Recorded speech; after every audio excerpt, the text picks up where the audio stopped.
Hello everyone, कैसे हैं आप सभी। आई होप अच्छे एंड स्वस्थ होंगे। आज की हमारी क्लास है। हमारी क्लास में टेस्ट नंबर रहने वाला है आपका EORO टेस्ट नंबर है 46 नंबर। 46वां अपना है वो टेस्ट नंबर रहने वाला है। इससे पहले हमने 45 टेस्ट कर लिए हैं। अगर आप सभी ने ये सारे के सारे नहीं लिए हैं तो आपको ये सारे की सारी क्लास से लेनी ज़रूरी है, क्योंकि ये क्लास आपके लिए काफ़ी इम्पोर्टेंट रहने वाली है। अब हम बात करें आज के टेस्ट EORO टेस्ट नंबर 46 की। इसमें हमारे सिलेबस में देखें तो हम राजस्थान जी के आर्थिक समीक्षा और इसके साथ ही आपके पार्ट बी, इन तीनों के क्वेश्चंस है वो काफ़ी अच्छे रूप से कवर करेंगे। राजस्थान जीके की बात करें तो राजस्थान जीके में हमारा टॉपिक रहने वाला है एक तो प्राचीन राजस्थान का जो समाज था, संस्कृति थी, समाज संस्कृति धर्म के बारे में कुछ फैक्ट्स थे वो हम कवर करेंगे। साथ में ही अगर हम राजस्थान जीके के दूसरे टॉपिक की बात करें तो दूसरा टॉपिक हमारा रहने वाला है राजस्थान की वास्तु परंपरा। तो ये हमें कवर करेंगे। तो आज का जो आपका टेस्ट है काफ़ी इम्पोर्टेंट है। तो चलिए हम आज का टेस्ट है वो स्टार्ट करते हैं। हमारा फर्स्ट क्वेश्चन, राजस्थान में भूमि जोत के बारे में सत्य कथन है। पहले तो हम भूमि जोत पढ़ने से पहले तो ये देखेंगे कि भूमि का जो जोतों का प्रारूप है, जोतों का प्रारूप उसको पहले समझेंगे। उसके बाद है ये भूमि जोतों के बारे में पढ़ेंगे। तो सबसे पहले तो जो कृषि गणना 2015-16 है, 15-16 है, ये कौन सी है? 10वीं आपकी कृषि गणना है। तो इसमें अगर जोत का प्रारूप देखें तो 5 प्रकार के जोत होते हैं। कितने प्रकार के? 5 प्रकार के। कौन कौन से? एक तो आपके होते हैं सीमांत जोत, सीमांत जो सर्वाधिक संख्या में है या सर्वाधिक है। दूसरे लघु, फिर आते हैं आपके अर्ध मध्यम,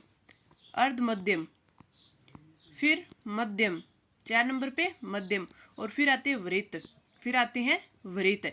तो इसमें जो हमारी कृषि गणना 2015-16 है, इसके अकॉर्डिंग अगर सीमांत जोतों की बात करें तो ये कितना है? ये कुल जोतों में से 40.12%, यानी सर्वाधिक कौन सा है? सीमांत ही है।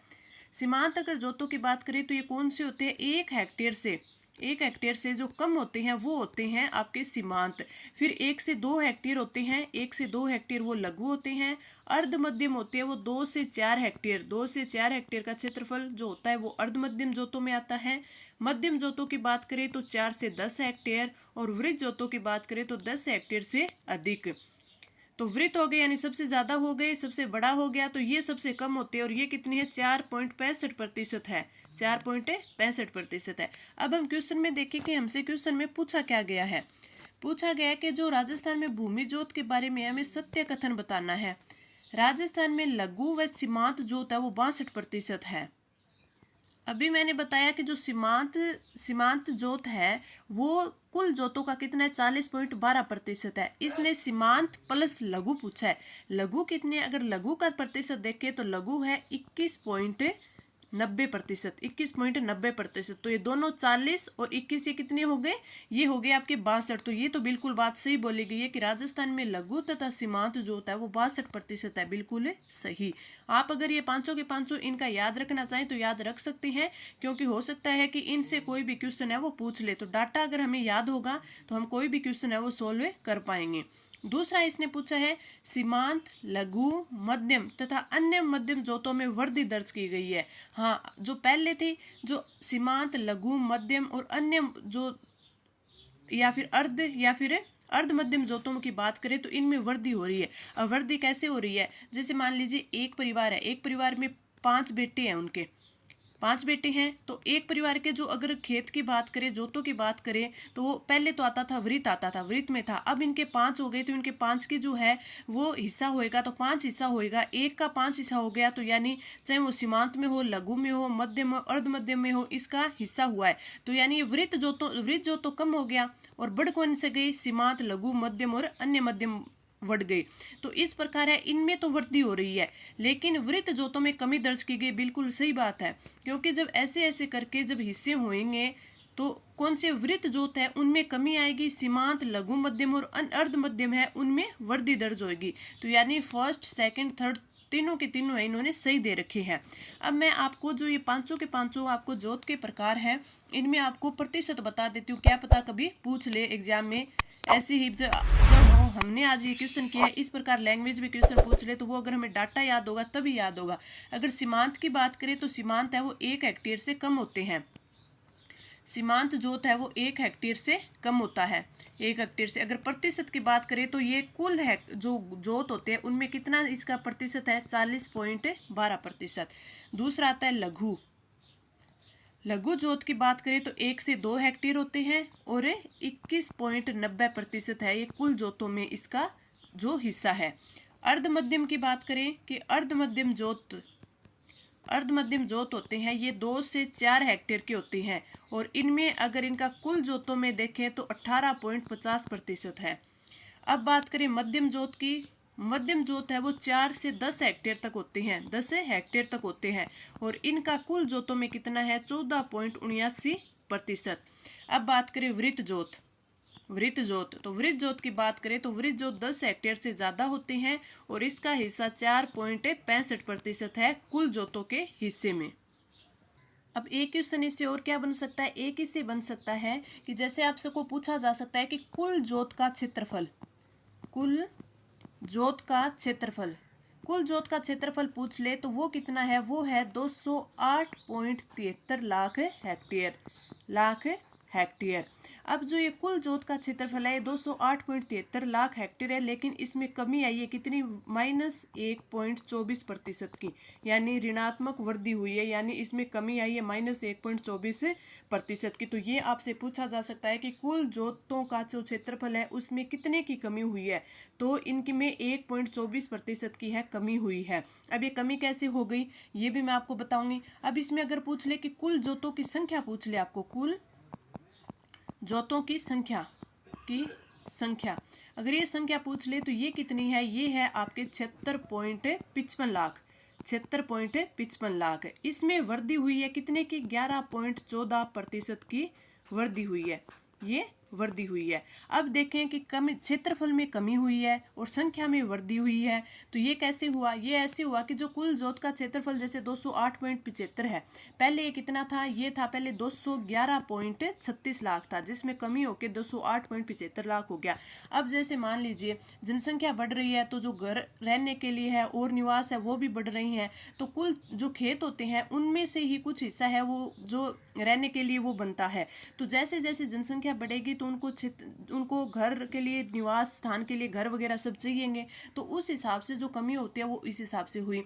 संख्या, कुल जोतों की संख्या में वृद्धि हुई है 11.14% की, इंपॉर्टेंट आपसे पूछा जा सकता है। तो इसमें वृद्धि हुई है, तो ये वृद्धि कैसे हुई, वही बात है कि जो वृत्त खेत थे, वृत्त जो जोत के थे उनमें जब उनका जब हिस्सा किया गया तो उनमें जो है वो कौन सा तो लघु हो गया, कौन सा सीमांत हो गया, कौन सा मध्यम हो गया, तो इस प्रकार होएंगे तो इनमें है वो वृद्धि होएगी। तो इस प्रकार है वो जो कुल जोतों की संख्या है उनमें वृद्धि देखी गई है। तो ये दोनों चीजें आपको याद रखनी है कि कुल जोत का क्षेत्रफल है वो 208.75 लाख हेक्टेयर है, कमी हुई है 1.24% की, वृद्धि हुई है जो संख्या है कुल जोतों की संख्या में वो कितनी हुई, 11.14% की। ये क्वेश्चन है आपके लिए काफी इंपॉर्टेंट है, इस टॉपिक से है वो 2 से 3 क्वेश्चन बन सकते हैं, 2 से 3 क्वेश्चन बन सकते हैं। वो आपके एग्जाम में कौन सा है तभी, इसलिए हमको ये पूरा का पूरा कवर करना है। आगे बढ़े, हमारा अगला क्वेश्चन, खेतों में जुताई के बाद भूमि को समतल करने के लिए फेरा जाने वाला मोटा पार्ट है वो क्या कहलाता है, चावो, चावर, चाहड़, चांदोराणो।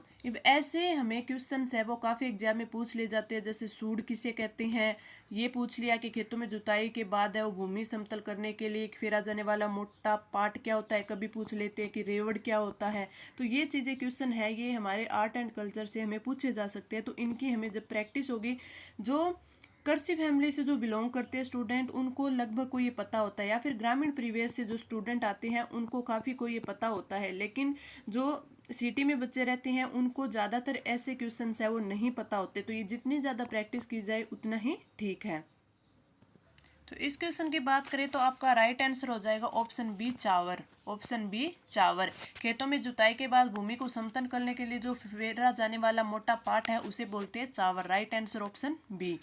आगे बढ़े, हमारा अगला क्वेश्चन है, किसी भी नगर निगम में अध्यक्ष या उपाध्यक्ष के पद को किस नाम से पुकारा जाता है? अध्यक्ष, उपाध्यक्ष, महापौर या उप महापौर, उपयुक्त में से दोनों सही है या फिर उपयुक्त में से एक भी नहीं। तो आपका राइट आंसर होगा ऑप्शन है थर्ड।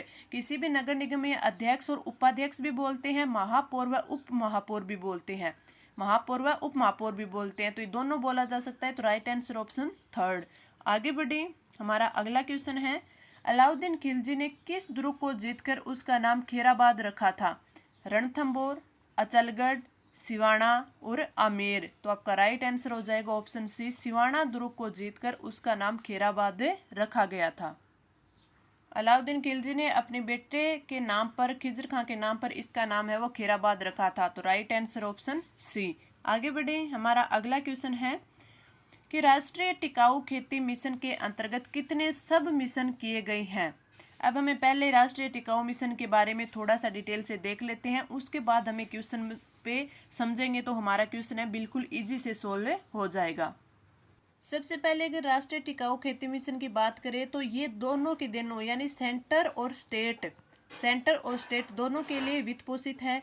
इसमें बात करें कि आपके सेंटर के कितने आते हैं, तो सेंटर का 60 और स्टेट के 40। यानी अगर आपसे पूछ ले कि इसका वित्त पोषण पैटर्न कितना है, ये अगर आपसे पूछ ले तो आप क्या बता सकते हो, 60-40 का अनुपात इसमें दिया हुआ है। दूसरा कि इस मिशन के अंतर्गत 4 सब मिशन आते हैं। अब इस क्वेश्चन में आपसे सीधा पूछ लिया कि सब मिशन कितने आते हैं। अब हो सकता है आपसे चारों के चारों उप मिशन है ये दे दें, उनमें से एक है वो गलत दे दे, फिर पूछ ले कि इनमें से कौन सा नहीं है। तो ऐसे क्वेश्चन भी बन सकते हैं। 4 की बात करें तो पहला कौन सा है? पहला है वर्षा आधारित क्षेत्र विकास, वर्षा आधारित क्षेत्र विकास, ये पहला उपमिशन है विकास। उसके बाद अगर दूसरे की बात करें तो दूसरा कौन सा है? दूसरा है मृदा स्वास्थ्य प्रबंधन एवं मृदा स्वास्थ्य कार्ड, ये दूसरा उपमिशन है, स्वास्थ्य कार्ड। अगर तीसरे की बात करें तो तीसरा उपमिशन है कृषि वानिकी पर उपमिशन,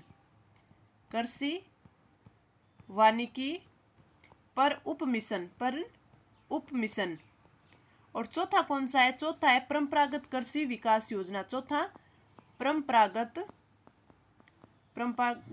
कृषि विकास योजना। तो ये 4 है, ये उप मिशन है राष्ट्रीय टिकाऊ खेती मिशन के। तो आपको ये चारों के चारों याद होने चाहिए। दूसरा आपको ये पता होना चाहिए कि इसमें वित्त पोषण किस किस का है, सेंटर और स्टेट दोनों का है, 60:40 में है। इस क्वेश्चन की बात करें तो फिर हमारा राइट आंसर ऑप्शन ए हो जाएगा, क्योंकि सब मिशन कितने हैं? 4 है। तो राइट आंसर ऑप्शन ए। आगे बढ़े, हमारा अगला क्वेश्चन है, सती रोकथाम अधिनियम 1987 में कानून में किस राज्य सरकार द्वारा लागू किया गया कानून है? यानी सती रोकथाम जो कानून है वो किस सरकार ने लगाया था? पश्चिम बंगाल, राजस्थान, बिहार और असम। तो आपका right answer option B, Rajasthan. सती रोकथाम कानून जो 1987 का है वो राजस्थान सरकार ने लागू किया था। तो राइट आंसर कौन सा हो जाएगा? Option B. आगे बढ़े, हमारा अगला क्वेश्चन है, नगर परिषद में अध्यक्ष उपाध्यक्ष के पद को किस नाम से जाना जाता है? नगर परिषद में पूछा है, पहले नगर निगम में पूछा था। अध्यक्ष, उपाध्यक्ष, सभापति, उपसभापति, उपयुक्त दोनों, या महापौर है उप महापौर। तो आपका राइट आंसर ऑप्शन थर्ड की उपयुक्त जो दोनों है ऊपर वाले वो सही है। अध्यक्ष उपाध्यक्ष भी बोल सकते हैं और सभापति और उपसभापति भी बोल सकते हैं। Right answer option third. आगे बढ़े, हमारा अगला क्वेश्चन है, गुब्बारा, नुसरत, नागफली और गज्जक नाम है मेवाड़ में प्रचलित राजस्व वसूली करों के नाम, मेवाड़ में प्रचलित क्षेत्रीय मिठाइयों के नाम, जोधपुर दुर्ग की तोपों के नाम और मारवाड़ के ठिकानों के वस्त्रों के नाम। तो इनमें से हमारा राइट आंसर कौन सा होगा? वो होगा right answer option C. Jodhpur दुर्ग में जो तोप रखी गई है उनके नाम है गुब्बारा, नुसरत, नागफली और गज्जक। तो राइट आंसर ऑप्शन सी। आगे बढ़े, हमारा अगला क्वेश्चन है, ऑर्गेनिक फार्मिंग हेतु प्रतिवर्ष जैविक खेती अपनाने वाले 3 कृषकों को लाभान्वित किया जाता है। राज्य स्तर पर कितनी राशि दी जाती है? ये भी आपसे क्वेश्चन है पूछा जा सकता है। अब ऑर्गेनिक फार्मिंग हेतु सहायता हेतु 3 कृषकों को लाभान्वित किया जाता है, तो ये कब से कब तक स्टार्ट हुआ था? ये स्टार्ट हुआ था वर्ष 2015-16 से, स्टार्ट हुआ 15-16 से। अगर इसकी बात करें कि इसके तहत वो कितने कृषकों को पुरस्कृत किया जा चुका है, पुरस्कृत किया जा चुका है, तो 2015-16 से स्टार्ट होकर 2021-22 तक, 21 क्योंकि हम आर्थिक समीक्षा पढ़ रहे हैं तो 21-22 तक है, इसमें 21 किसानों को, 21 कृषकों को या किसानों को है वो सम्मानित या पुरस्कृत किया जा चुका है। अब बात करें कि इसमें है वो राज्य स्तर पर कितनी राशि दी जाती है, तो राज्य स्तर पर 1 लाख रुपए की राशि दी जाती है, 1 लाख रुपए। तो इसमें हमारा राइट आंसर कौन सा हो जाएगा, ऑप्शन है थर्ड, 1 लाख रुपए है वो राज्य स्तर पर पुरस्कृत राशि दी जाती है, राइट आंसर ऑप्शन थर्ड। आगे बढ़े, हमारा अगला क्वेश्चन है, सती रोकथाम अधिनियम को किस वर्ष राजस्थान सरकार द्वारा कब लागू किया गया था, 1955, 1987, 1956 और 1965। तो इसका तो हमने पीछे ही वाले क्वेश्चन में इसकी बात की थी, जो कि सती रोकथाम अधिनियम है वो 1987 है वो राजस्थान में लागू किया गया था। तो right answer option B, right answer option B, 1987 में राजस्थान सरकार द्वारा लागू किया गया, राइट आंसर ऑप्शन बी। आगे बढ़े, हमारा अगला क्वेश्चन है, किसी नगर पालिका बोर्ड में प्रमुख व उप प्रमुख के पद को किस नाम से जाना जाता है। पहले हमने बात की नगर निगम की, उसके बाद है परिषद की, और अब बोर्ड की, नगर पालिका बोर्ड की। तो इसमें महापौर उप महापौर ये तो कहते हैं नगर निगम में, सभापति एवं उप सभापति कहते हैं नगर परिषद में, और अध्यक्ष और उपाध्यक्ष कहते हैं नगर पालिका बोर्ड में। तो आपका राइट आंसर हो जाएगा ऑप्शन है थर्ड। आगे बढ़े, हमारा अगला क्वेश्चन है, वह किला जिस पर अंग्रेज जनरल लॉर्ड लेक ने 5 बार चढ़ाई की किंतु असफल रहा, लोहागढ़ भरतपुर, बाला किला अलवर, मांडलगढ़ भीलवाड़ा, अचलगढ़ आबू। तो वो कौन सा किला था, वो किला था लोहागढ़ भरतपुर। तो राइट आंसर हो जाएगा ऑप्शन ए, लोहागढ़ भरतपुर है, उस पर अंग्रेज जनरल लॉर्ड लेक ने 5 बार चढ़ाई की थी, लेकिन 5 बार ही वो असफल रहा था। तो राइट आंसर ऑप्शन ए। आगे बढ़े, हमारा अगला क्वेश्चन है, प्रधानमंत्री फसल बीमा योजना के संबंध में सत्य कथन है, कृषक से रबी के लिए प्रीमियम राशि 1.5%, व्यापारिक फसल बागवानी के लिए प्रीमियम राशि 2%, इस योजना में केवल खाद्यान्न फसलों जैसे अनाज, मोटा अनाज, दालों को शामिल किया गया है, और सभी सत्य कथन है। तो इसमें से हमें सत्य बताना है। सबसे पहले तो हम अगर प्रधानमंत्री फसल बीमा योजना की बात करें, फसल बीमा योजना की बात करें तो ये खरीफ 2016 से स्टार्ट हुई थी, खरीफ 2016 से वो स्टार्ट हुई थी। फिर इसमें बात करें तो इस योजना में जो खाद्य फसलें हैं, अनाज, मोटा अनाज और दालें, इनके साथ साथ तिलहन और कौन सी, तिलहन के साथ साथ वाणिज्यिक यानी बागवानी फसलें होती हैं, बागवानी फसलें होती है, उनको भी शामिल किया गया था। तो यानी आपका ऑप्शन थर्ड तो गलत हो जाएगा, क्योंकि केवल खाद्यान्न फसलें नहीं थी, इसके साथ साथ तिलहन और वाणिज्यिक यानी बागवानी फसलें भी शामिल की गई थी। व्यापारिक फसल बागवानी के लिए प्रीमियम राशि 2% ना होकर के कितनी है, 5% है। तो आपका 2 भी गलत हो गया। कृषक ने रबी के लिए प्रीमियम राशि 1.5% है, ये बिल्कुल सही है। रबी के लिए 1.5, अगर खरीफ के लिए बात कर लें, खरीफ के लिए कितनी है, 2% है, और बागवानी के लिए कितनी है, 5% है। तो ये तीनों आपको याद रखनी है। तो इस क्वेश्चन का राइट आंसर ऑप्शन 1 हो जाएगा। आगे बढ़े, हमारा अगला क्वेश्चन, 18वीं शताब्दी के किस राजपूत द्वारा विधवा पुनर्विवाह हेतु नियम बनाने के प्रयत्न किए गए थे। सबसे पहले किस राजपूत ने किए थे, महाराजा अजीत सिंह, स्वाई जय सिंह, महाराणा अरसी सिंह और महाराजा मान सिंह। तो आपका राइट आंसर हो जाएगा ऑप्शन बी, स्वाई जय सिंह ने वो सबसे पहले प्रयास किए थे, सबसे पहले प्रयास है वो स्वाई जय सिंह ने किए थे। तो राइट आंसर ऑप्शन बी। आगे बढ़े, हमारा अगला क्वेश्चन है कि राजस्थान नगरपालिका अधिनियम 2009 की किस धारा के अंतर्गत राज्य सरकार अध्यक्ष का पद अनुसूचित जाति, अनुसूचित जनजाति या पिछड़े वर्ग या महिला वर्ग हेतु आरक्षित करती है। किस धारा के तहत, धारा 42, 43, 44 और 45। तो राइट आंसर हो जाएगा ऑप्शन 2, धारा 43 के अंतर्गत है वो राज्य सरकार अध्यक्ष का पद है वो अनुसूचित जाति हो, अनुसूचित जनजाति हो, पिछड़े वर्ग या फिर महिला वर्ग हेतु आरक्षित करती है। Right answer option 2। आगे बढ़े, हमारा अगला क्वेश्चन है, निम्नलिखित में से किस जिले में भीमलाट विजय स्तंभ स्थित है, भीलवाड़ा, भरतपुर, बूंदी और बीकानेर। तो आपका राइट आंसर हो जाएगा ऑप्शन बी, भरतपुर में। भरतपुर में है वो भीमलाट विजय स्तंभ स्थित है। अब मैं आपको ये क्वेश्चन है वो आर्थिक समीक्षा के क्वेश्चन है वो तो ठीक अच्छी तरह समझा रही हूँ, लेकिन बात जो और क्वेश्चन है जैसे अपने जीके के क्वेश्चन हो गए, आपके पार्ट बी के क्वेश्चन हो गए, वो मैं सीधे आपको आंसर बता रही हूँ, ताकि आप मेरे को पता है कि पार्ट बी तो मैंने भी आपको इतनी बार रिवाइज करवा दिया है, बस आपको रिविजन की जरूरत है कि हाँ जो क्वेश्चन है वो एक बार हम जैसे जैसे पढ़ रहे हैं तो हम क्वेश्चन करते जाएंगे तो हमारी प्रैक्टिस होती जाएगी। जैसे हमें आंसर पता चलता है हमें भी पता चल जाता है कि हमने सही किया था गलत किया था। तो इसलिए मैं आपको ओनली ये राजस्थान जीके और पार्ट बी के है वो आंसर टिक करवा रही हूँ, ताकि आपका टाइम भी बचे और आपकी प्रैक्टिस भी होती रहे। और आर्थिक समीक्षा क्वेश्चन है वो मैं आपको अच्छी तरह समझा रही हूँ, क्योंकि ये हम अभी कर रहे हैं। तो अगर फिर भी अगर आपको कोई क्वेश्चन में प्रॉब्लम हो तो आप कमेंट करके पूछ सकते हैं, अगर आपको कोई समझ में नहीं आया हो। अब हम आगे बढ़े। हमारा अगला क्वेश्चन है, राजस्थान कृषि श्रमिक संबल मिशन योजना की जो घोषणा बजट 2022-23 में की गई, इस योजना में कितने बजट का प्रावधान रखा गया है? 100 करोड़, 250 करोड़, 500 करोड़ और 150 करोड़। सबसे पहले तो हम राजस्थान कृषि श्रमिक संबल मिशन योजना है उसकी बात कर लेते हैं कि इसकी घोषणा है वो बजट 2022-23 में हुई। यह योजना क्या है कि जो प्रदेश में जो कृषि कार्यों में लगे हुए जो भूमिहीन श्रमिक है, यानी 2 लाख, इसमें 2 लाखों के लिए बात की गई थी। तो कृषि कार्यों में लगे हुए 2 लाख भूमिहीन श्रमिकों को 2 लाख भूमिहीन श्रमिकों को जो हाथ से चलने वाले हस्तचालित कृषि यंत्र, तो इन्हें खरीदने के लिए वो प्रति परिवार है वो 5,000 रुपये है वो दिए जाएंगे। 5,000 रुपये वो अनुदान द्वारा प्रस्तावित है। तो जो ये योजना है इसका उद्देश्य क्या हुआ कि जो प्रदेश में कृषि कार्यों में लगे हुए 2 लाख भूमिहीन श्रमिक हैं उनको कृषि यंत्र खरीदने के लिए प्रति परिवार 5,000 अनुदान दिया जाना प्रस्तावित है। अब बात करें कि इस योजना में जो बजट का प्रावधान कितना किया गया था, तो वो किया गया था 100 करोड़ का। 100 करोड़ का इन्होंने प्रावधान किया था। तो राइट आंसर ऑप्शन ए हो जाएगा। आगे बढ़े। हमारा अगला क्वेश्चन, चुनाई का कार्य करने वाले को क्या कहते हैं? चिम, चिक, चिजारा और चिकारी। तो आपका राइट आंसर कौन सा हो जाएगा? राइट आंसर हो जाएगा ऑप्शन सी, चेजारा। हम कई बार बोलते हैं ना कि कहीं पे चेजी चल रही है, तो चेजी जिसे जो नए मकान बनाते हैं उसे क्या बोलते हैं कि चेजी चल रही है, तो उसको बनाने वाले को चेजारा बोलते हैं।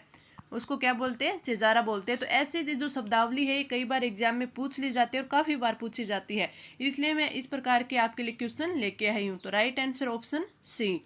आगे बढ़े। हमारा अगला क्वेश्चन, भारत के संविधान के अनुच्छेद 334 में विनिर्दिष्ट कालावधि की समाप्ति यदि नहीं हुई तो राजस्थान नगरपालिका अधिनियम 2009 की धारा 43 के अंतर्गत अध्यक्ष के पद के लिए आरक्षित वर्ग कौन कौन से होते हैं? अनुसूचित जाति एवं अनुसूचित जनजाति, पिछड़ा वर्ग, उपयुक्त दोनों और महिला वर्ग। तो हमारा राइट आंसर हो जाएगा ऑप्शन थर्ड, उपयुक्त दोनों, यानी अनुसूचित जाति और अनुसूचित जनजाति और पिछड़ा वर्ग है वो अध्यक्ष पद के लिए आरक्षित वर्ग होते हैं। तो राइट आंसर ऑप्शन थर्ड। आगे बढ़े। हमारा अगला क्वेश्चन है, मेहरानगढ़ दुर्ग का निर्माण है वो किसने करवाया था? राव मालदेव ने, राव चंद्रसेन ने, राव जोधा ने और राव सिंहा ने। अगर हम मेहरानगढ़ दुर्ग की बात करें तो इसकी 3-4 बातें हम याद रख सकते हैं कि मेहरानगढ़ दुर्ग है उसे मयूर ध्वजगढ़ भी कहा जाता है, मयूर ध्वजगढ़ भी कहा जाता है। दूसरा कि ये किस पत्थर से बना है? तो ये लाल पत्थरों से निर्मित है, लाल पत्थरों से निर्मित है। किस पहाड़ी पर बना हुआ है? तो ये चिड़िया टूक पहाड़ी पर बना हुआ है, चिड़िया टूक पहाड़ी पर बना हुआ है, पहाड़ी पर। और जोधपुर है, ये तो सभी को पता है, जोधपुर में बना हुआ है, तो इसे मयूर ध्वजगढ़ कहते हैं। लाल पत्थरों से निर्मित है, चिड़िया टूक पहाड़ी पर बना हुआ है। आप पूछे कि इसका निर्माण है वो किसने करवाया था? तो इसका निर्माण है राव जोधा ने करवाया था। तो राइट आंसर ऑप्शन सी। ये चारों बातें हैं आपको मेहरानगढ़ दुर्ग के बारे में पता होनी चाहिए। तो राइट आंसर ऑप्शन सी। आगे बढ़े। हमारा अगला क्वेश्चन है, राष्ट्रीय खाद्य सुरक्षा मिशन के संबंध में सत्य कथन है। राष्ट्रीय खाद्य सुरक्षा मिशन यानी NFSM, इसका प्रारंभ वर्ष 2007-8 से राज्य में गेहूं एवं दलहन पर राष्ट्रीय खाद्य सुरक्षा मिशन प्रारंभ किया गया था। ये बिल्कुल सही बात है। केंद्रीय और राज्य का वित्त पोषण अनुपात है वो 60-40 का है। ये भी बिल्कुल सही है। राज्य में एनएफएस गेहूं 14 जिलों में क्रियान्वित किया जा रहा है और सभी कथन सत्य है, तो ये भी बिल्कुल सही है। तो राइट आंसर हो जाएगा ऑप्शन है फोर्थ। अब इसके बारे में थोड़ी सी और चर्चा करें। जो राष्ट्रीय खाद्य सुरक्षा मिशन है, इसके संबंध में अभी देखा कि राजस्थान में एनएफएसएम गेहूं 14 जिलों में ये क्रियान्वित किया जा रहा है, बिल्कुल सही है। कौन कौन से? बांसवाड़ा, भीलवाड़ा, बीकानेर, जयपुर, झुंझुनू, आपके जोधपुर, करौली करौली, नागौर, पाली, प्रतापगढ़, सवाईमाधोपुर, सीकर, टोंक और उदयपुर, इन 14 जिलों में है ये गेहूं के लिए क्रियान्वित किया जा रहा है। इसमें आपसे ये भी पूछा जा सकता है कि 2020-21 में राज्य के सभी 33 जिलों को एनएफएसएम में दलहन में शामिल कर दिया गया है। अगर दलहन के लिए पूछ ले, ये तो हमने बताया गेहूं के लिए 14 जिलों में क्रियान्वित है। दलहन के लिए पूछ ले तो ये सभी के सभी जिलों 33 जिलों में क्रियान्वित है। और कब से है? 2020-21 से है। तो ये आपको थोड़ा अच्छे से याद रखना है। अगर मोटा अनाज व मक्का के लिए पूछ लेता, मोटा अनाज व मक्का के लिए पूछ लेता, तो ये 5 जिलों में ही क्रियान्वित है। 5 कौन कौन से? बांसवाड़ा हो गया आपका, भीलवाड़ा हो गया, चित्तौड़गढ़ हो गया, डूंगरपुर हो गया और उदयपुर हो गया तो ये 5 जिले हैं। ये ओनली किसके लिए? मोटा अनाज और मक्का के लिए। अगर मोटा अनाज और जौ के लिए पूछ लिया आपको, तो ये 7 जिलों में है। तो ये चीजें आपको ध्यान रखनी है। गेहूं के लिए 14 जिलों में, दलहन के लिए 2020-21 से सारे के सारे जिलों यानी 33 जिलों में। अगर पूछ ले मोटा अनाज और मक्का के लिए तो 5 जिलों में। मोटा अनाज और जौ के लिए पूछ ले तो 7 जिलों में ये क्रियान्वित किया जा रहा है। इस क्वेश्चन का राइट आंसर ऑप्शन है फोर्थ। आगे बढ़े, हमारा अगला क्वेश्चन है धामण, करड़ एवं अंजन क्या है? राजस्थान में बेडों की किस्में, गुजरात के अरंडी बीज की किस्में, राजस्थान में घास की किस्में और गौरी नृत्य के 3 नायक। तो आपका right answer option C, Rajasthan में घास की किस्में है धामण, करंड और अंजन। Right answer option C. आगे बढ़े, हमारा अगला क्वेश्चन है राज्य सरकार आरक्षित अध्यक्ष के पदों का राज्य की विभिन्न नगर पालिकाओं को आवंटन करते समय किन उपबंधों को ध्यान में रखेगी? आरक्षित पद वाली नगरपालिकाओं का फैलाव संपूर्ण राजस्थान में होगा। आरक्षित पद वाली नगरपालिकाओं में आरक्षित वर्ग की जनसंख्या का अनुपात राज्य की कुल जनसंख्या के साथ तुलनात्मक रूप से अधिक होगा, बिल्कुल सही है। महिला पद के लिए आरक्षण किए जाने पर फैलाव संपूर्ण राज्य में होगा, ये भी सही है। और आरक्षित पद वाली संपूर्ण राज्य में होगा, ये भी सही है। यानी तीनों चीजें इसने सही बोली है। तो राइट आंसर हो जाएगा ऑप्शन है फोर्थ। आगे बढ़े, हमारा अगला क्वेश्चन है चित्तौड़गढ़ किला अवस्थित है किस पठार पर स्थित है? मेसा पठार, बुराट पठार पर, गोरम पठार पर और बिजासण पठार पर। तो आपका राइट आंसर कौन सा हो जाएगा? Right answer option A, mesa के पठार पर स्थित है चित्तौड़गढ़ का किला। Right answer option A. आगे बढ़े, हमारा अगला क्वेश्चन कृषि गणना 2015-16 के अनुसार महिला औसत जोत का क्षेत्रफल कितना है? ये क्वेश्चन मैंने आपको पिछले जो टेस्ट था उसमें करवा दिया था। कितना है? 213 हेक्टेयर है। 213 हेक्टेयर है। तो राइट आंसर ऑप्शन ए। किस प्रकार निकाला जाता है ये औसत जोत, वो भी मैंने आपको बताया था। तो राइट आंसर ऑप्शन ए। आगे बढ़े, हमारा अगला क्वेश्चन खेत में फसल की सुरक्षार्थ एवं पशु पक्षियों को डराने के लिए खड़े किए जाने वाले पुतले को क्या कहते हैं? अड़दिया, अड़वो, अग्रासन और अगासी। तो आपका राइट आंसर हो जाएगा ऑप्शन बी, अड़वो। जो खेत में सुरक्षा के लिए है, जो खेतों में फसल को बचाने के लिए पशु पक्षियों के लिए जो ऐसे बनाए जाते हैं, जैसे आदमी का चित्र सा बना दिया जाता है फटे पुराने कपड़ों से या फिर किसी भी चीज से बना दिया जाता है, तो उसे क्या बोलते हैं? अड़वो बोलते हैं। राजस्थानी भाषा में अड़वो बोलते हैं। तो राइट आंसर हो जाएगा ऑप्शन बी। आगे बढ़े, हमारा अगला क्वेश्चन है कोई अध्यक्ष या उपाध्यक्ष नगरपालिका से बिना अवकाश स्वीकृत कराए कितनी कालावधि तक अनुपस्थित रहता है? तो अध्यक्ष या उपाध्यक्ष नहीं रहेगा। 7 दिवस की अवधि, 15 दिवस की अवधि, 1 मास की अवधि या फिर 6 माह की अवधि। तो आपका राइट आंसर ऑप्शन ए, 7 दिवस की अवधि तक अगर वो अनुपस्थित रहता है तो उसे अध्यक्ष या फिर उपाध्यक्ष नहीं रहेगा। तो राइट आंसर ऑप्शन ए, सॉरी ऑप्शन 3 आएगा। 1 मास के लिए, अगर 1 मास के लिए है, 1 माह के लिए यानी 30 दिन के लिए अगर वो अनुपस्थित रहता है, 30 दिन के लिए अनुपस्थित रहता है, तो फिर उसके बाद वो अध्यक्ष या उपाध्यक्ष नहीं समझा जाएगा। तो राइट आंसर ऑप्शन है थर्ड आएगा इसमें। आगे बढ़े, हमारा अगला क्वेश्चन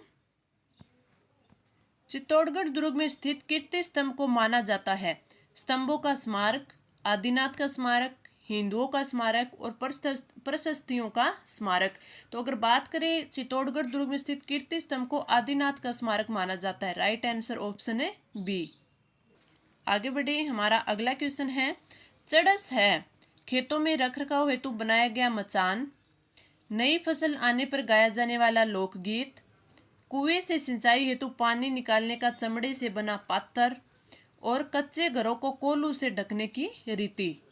तो आपका राइट आंसर हो जाएगा ऑप्शन सी, कुएं से सिंचाई हेतु निकालने का जो चमड़े से बना पात्र होता है उसे बोलते हैं चड़स। Right answer option C. आगे बढ़े, हमारा अगला क्वेश्चन, किसी नगरपालिका के अध्यक्ष या उपाध्यक्ष को अवकाश कौन सी धारा में स्वीकृत होता है? धारा 42, धारा 43, धारा 44 और धारा 45। तो राइट आंसर होगा ऑप्शन 2, धारा 43। Right answer option 2। आगे बढ़े, हमारा अगला क्वेश्चन है कि जैन विजय स्तंभ कहाँ पर स्थित है? चित्तौड़गढ़, उदयपुर, रणकपुर और माउंट आबू। तो आपका राइट आंसर ऑप्शन ए, चित्तौड़गढ़ में स्थित है जैन विजय स्तंभ। Right answer option A. आगे बढ़े, हमारा अगला क्वेश्चन, राजपूत वास्तुकला का निम्नलिखित में से कौन सा स्मारक कछवा या कुशवाहा शासकों की प्राचीन राजधानी था? तो इसका राइट आंसर होगा ऑप्शन ए, आमेर दुर्ग। आमेर दुर्ग है वो आपके कछवा शासकों की प्राचीन राजधानी था। तो राइट आंसर ऑप्शन ए। आगे बढ़े, हमारा अगला क्वेश्चन, बसंती नामक किले का निर्माण है वो करवाया था राणा प्रताप ने, राणा कुंभा ने, महारावल तेज सिंह ने और बिसल देव ने। तो right answer option B, Rana Kumbha ने बसंती नामक किले का निर्माण है वो करवाया। Right answer option B.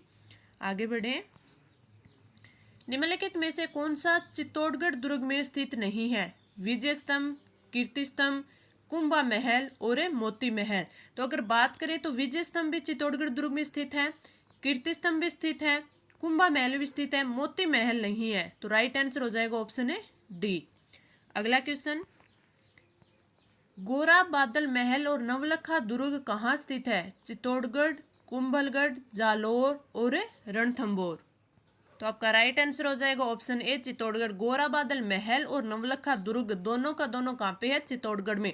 Navlakha अगर बावड़ी पूछ ले तो वो बूंदी में है। तो राइट आंसर ऑप्शन ए। ये मैंने आपको इंपॉर्टेंट 35 क्वेश्चन है वो करवा दिए। आपको क्लास कैसी लगी आप नीचे कमेंट करके जरूर बताएं। अच्छी लगी तो लाइक करें, अपने फ्रेंड्स के साथ शेयर करें और मिलते हैं हम अगले मैटर के साथ अगले टेस्ट में, अगली क्लास में। तब तक के लिए धन्यवाद।